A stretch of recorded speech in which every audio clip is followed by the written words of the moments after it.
Good morning बच्चों। देखो आज के लिए मैंने बोला था कि आज अपन नई एक्सरसाइज पढ़ेंगे, ठीक है। तो नई एक्सरसाइज में अपन पढ़ेंगे चैप्टर नंबर 2 मतलब बहुपद। देखो मैंने यहाँ पे लिख रखा है बहुपद। अब मैं आपको एक चीज और बता दूं कि जो 5 प्रश्नावली थी अपनी, ठीक है, उसमें अपन ने कितना पढ़ लिया था। क्वेश्चन नंबर 15 तक तो मैंने बता दिए थे, आई थिंक 5.3 थे, ठीक है ना। बाकी क्वेश्चन आप कर लेना, नहीं आया तो अपन जब कोर्स डिसाइड हो जाएगा और बाय द वे पूरा भी आएगा तो मैं आपको बाद में करा दूंगा, ठीक है बच्चों। तो अपन पढ़ते हैं आज प्रश्नावली नंबर 2 बहुपद। देखो बहुत आसान प्रश्नावली है, बहुत छोटी प्रश्नावली है, क्योंकि इसके अंदर 2-3 ही एक्सरसाइज है, ज़्यादा एक्सरसाइज नहीं है, ठीक है। और वैसे ये वाला जो बहुपद है आपने थोड़ा बहुत 9th क्लास में भी पढ़ा होगा, और वैसे भी 9th क्लास अपन ने पिछले साल पढ़ी तो ऑनलाइन पढ़ी या थोड़ा बहुत स्कूल में पढ़ी, ठीक है। तो कोई बात नहीं, मैं आपको स्टार्टिंग से पूरा समझाऊंगा कि बहुपद क्या होता है, किस तरीके से अपन को क्वेश्चंस करने हैं, ठीक है। थोड़ा बहुत मैं 9th का भी पढ़ाऊंगा, फिर अपन 10th वाले पे आएंगे, है ना। तो अपन बात करते हैं बहुपद की। बहुपद जैसे अपने हिंदी के अंदर क्या होता है, एक वचन, बहुवचन, हिंदी में होता है ना जैसे बहुवचन, तो एक से ज्यादा जो चीजें होती हैं उनको अपन बहुवचन कहते हैं। जैसे बहुत सारे टेबल्स रखी होती है तो वो क्या होती है, बहुवचन होती है, ये होता है ना हिंदी के अंदर। तो यहाँ पर देखो इनको दोनों को अलग अलग करते हैं अपन, बहुपद, बहु और ये पद, इन दोनों से मिलकर बना हुआ है बहुपद। तो अगर एक से ज्यादा पद होंगे तो उनको क्या बोलेंगे अपन, बहुपद बोलेंगे। जिसमें एक से अधिक पद होते हैं, देखो, ठीक है, जिसमें क्या होते हैं, एक से अधिक पद होते हैं, एक से अधिक पद, उसको क्या बोलेंगे अपन, बहुपद बोलेंगे, ठीक है। अब बात करेंगे कि सर ये पद क्या होते हैं, तो हिंदी इंग्लिश में इनको टर्म्स कहते हैं। जैसे कैसे, मान के चलो ऐसे ये लिखा हुआ है 3x, तो ये है एक पद। क्या है बच्चों, ये एक पद। और ऐसे लिखा हुआ जैसे मान के चलो ये 2x + 5, ठीक है। तो इसके अंदर कितने पद है, 2 पद है। कैसे, जैसे ये अकेला लिखा हुआ है, एक यहाँ पर है, एक यहाँ पर है, एक तो ये पद अलग है, एक पद ये अलग है, तो इसमें कितने पद हो गए, 2 पद, ठीक है। तो यहाँ पे ये बात करें अपन पर, इसमें 1 है, इस वाले में 2, ठीक है। अब मान के चलो ऐसे लिख रहा हो, ये माइनस का 3x² + x + 1, ऐसे कुछ लिख रहा है, ठीक है। तो इसको देखेंगे अपन, इसमें कितने पद है, तो देखो इसमें कितने पद है, एक पद तो ये हो गया, एक पद ये हो गया, एक पद ये हो गया, ठीक है। तो इसके अंदर कितने पद है बच्चों, इसके अंदर है 3 पद, ठीक है। तो इस तरीके से जैसे जैसे पदों की संख्या होगी, अब जैसे इसमें तो सिर्फ एक पद है तो इसको तो बोलते हैं बस एक पदी बहुपद, हिंदी में कहते हैं इसको मोनोमियल, एक पदी। इसको बोलते हैं द्विपद,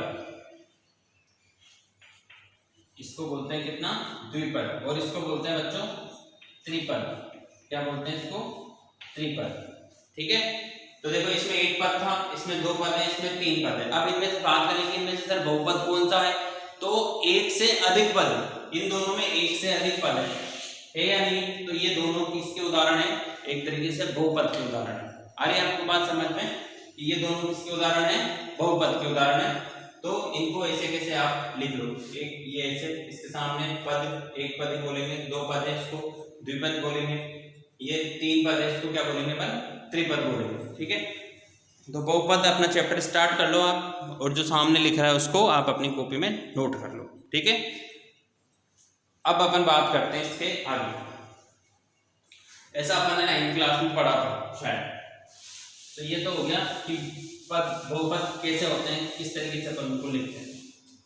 अब बात करते हैं अपन बहुपद की घात की, ठीक है, बहुपद की घात। ये सब 9th का ये पहले पढ़ रखा है आपने, बहुपद की घात, ठीक है। तो जैसे इसी को वापस ले लें, ये 3x है, तो इसमें घात कितनी है, x की घात कितनी दिख रही है आपको, कुछ नहीं दिख रही है। जैसे मान के चलो मैं ऐसे लिखता, ये 3x² + x + 1। अब मैं इसमें बोलूं कि x² की घात, सॉरी x में, इसमें इस पूरे की घात कितनी है, ठीक है। तो x में देखो यहाँ पे आपको इसकी 2 घात दिख रही होगी, 2 घात दिख रही है, तो ये तो है 2 घात वाला, ठीक है। और इसमें देखो x के ऊपर कुछ नहीं लिखा हुआ है, जैसे ऐसे लिखा होता है ये x, इसको अपन ऐसे लिखते हैं x की घात 1, तो किसी के ऊपर कुछ नहीं लिख रखा है, इसका मतलब उसकी घात कितनी है, 1 उसकी घात है, ठीक है। तो यहाँ पर ये जो आपको दिख रहा है इसमें कितनी घात है, 1 घात, ठीक है। इसमें कितनी घात है, 2। मान के चलो ऐसे लिखा होता, ये ऐसे लिखा है 7x³ plus 3x² plus 9x plus 1, ये कोई समीकरण, ठीक है। और इस समीकरण में आप देखो कि सबसे हाईएस्ट घात, सबसे उच्चतम घात कितनी है, यहाँ पे देखो आप x की घात कितनी दिख रही है, 3 दिख रही है, तो इसको बोलेंगे अपन त्रिघात, सॉरी 3 घात, ठीक है। तो इसमें x की घात 1 है, इसमें x की घात 2 है, और इसमें x की घात कितनी है, 3। जो सबसे उच्चतम घात होती है, ठीक है। देखो यहाँ पे आप देखो कि सर यहाँ पर भी है और यहाँ पर भी तो है, तो उसको नहीं देखना है। इस पूरी समीकरण के अंदर, इस पूरे बहुपद के अंदर, ये बहुपद है या नहीं, बहुपद है, तो इस बहुपद के अंदर जो सबसे उच्चतम घात होगी उसको ही अपन को काउंट करना है, ठीक है बच्चों। तो यहाँ पर सबसे उच्चतम घात ये है, तो इसलिए इसकी घात कितनी, 3। इसमें x की घात सबसे हाईएस्ट यहाँ दिख रही है, देखो x यहाँ पर भी है, पर इसको नहीं देखना है, इसको देखना है। तो x की घात कितनी है, 2। अब इसमें तो कुछ था ही नहीं, था क्या, इसमें तो कुछ था ही नहीं, इसलिए इसकी x की 1 घात होती है, ठीक है। तो इस तरीके से बहुपद की घात अपन 1 2 3 इस तरीके से होती है। अब इसको तो बोलते हैं अपन रेखिक, इसको बोलते हैं रेखिक, और इसको बोलते हैं द्विघात,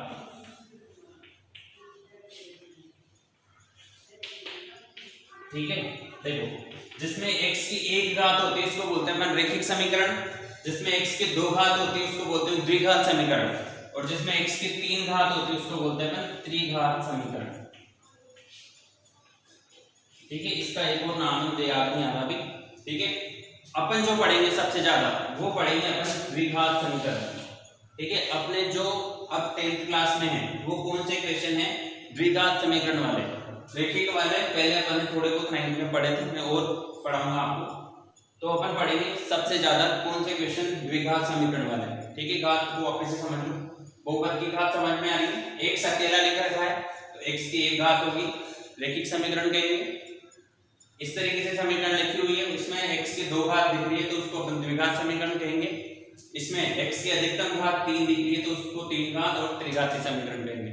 आ रही है आपको बात समझ में, तो इसको भी आप लिख लो, टॉपिक है अपना बहुपद की घात, ठीक है। देखो इसको भी, अब अपन बात करते हैं आगे बहुपद के गुणांक। बहुपद की घात की बात होगी, बहुपद के गुणांक, ठीक है। बहुपद के गुणांक की अपन बात करें तो बहुपद के गुणांक में क्या होगा, देखो गुणांक नाम से पता चल रहा है, गुणा प्लस अंक, ये गुणा प्लस अंक, ठीक है। देखो अ प्लस आ बन रहा है, सॉरी आ प्लस कौन सी संधि होगी इसमें, बताओ, दीर्घ संधि होगी इसमें, है ना।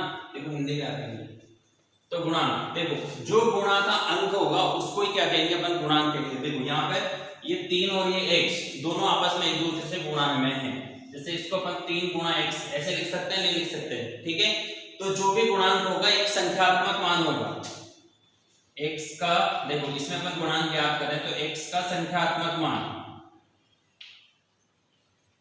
x का संख्यात्मक मान बराबर, देखो x का संख्यात्मक मान कितना है, 3, x के साथ संख्यात्मक मान, ठीक है, ऐसे लिख लेते हैं, x के साथ संख्यात्मक मान क्या है, 3, या फिर सीधा सीधा x को कहेंगे अपन x का गुणांक, x का गुणांक, x का गुणांक कितना है बच्चों, 3। मतलब जो भी संख्या आप अपन को जिसका गुणांक ज्ञात करना है, जिसके साथ गुणा में है उसको क्या कहेंगे, उसका गुणांक कहेंगे। जैसे ये था, चलो 3 और x था, तो इसमें आपसे पूछा कि x का गुणांक, तो इस x को तो ऐसे कर लो, जो बचेगा वही उसका क्या है, गुणांक है। एक और एग्जांपल देखते हैं, जैसे ऐसे लिखा हुआ है, ठीक है,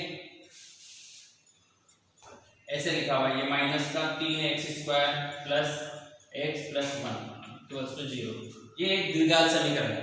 और इसमें पूछा जाए कि x² का गुणांक ज्ञात करो, तो x² का गुणांक कितना होगा आप बताओ।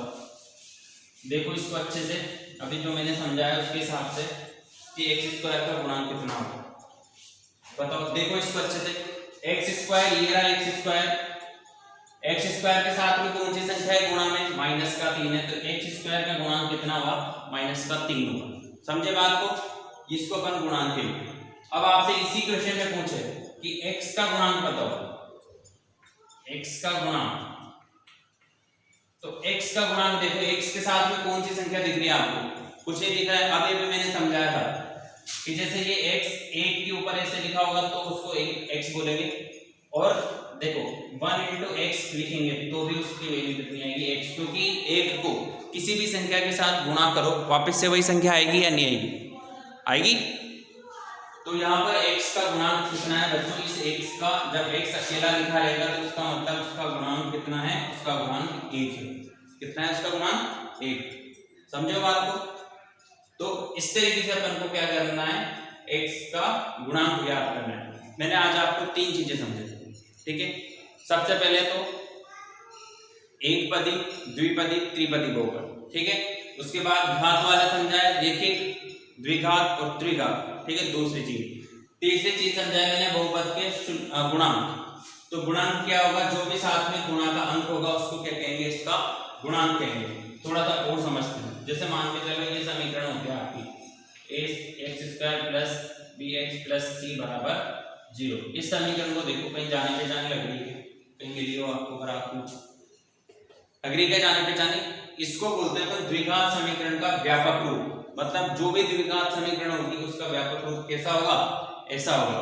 तो यहाँ पर अपन देखें कि एक्स स्क्वायर का गुणांक कितना है, ठीक है। इसमें देखो आप एक्स स्क्वायर के साथ में गुणा में क्या है, a, x का गुणांक क्या है, गुणा में क्या है यहाँ पर b, और इसमें ये अचर पद क्या है, अचर पद मतलब कांस्टेंट, अचर पद है कितना, c, ठीक है।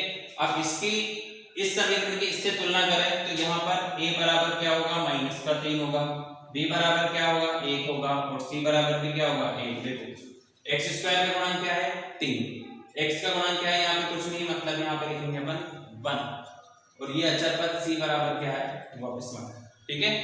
तो ये 3 चीजें मैंने समझाई, इनको समझने की कोशिश करना, नहीं आएगा तो मैं मेरे को बताना, आज ही बताना है आपको कि सर इन तीनों में से ये चीज समझ में नहीं, ताकि मैं आपको कल वीडियो में समझा सकूं। ठीक है बच्चों, थैंक यू।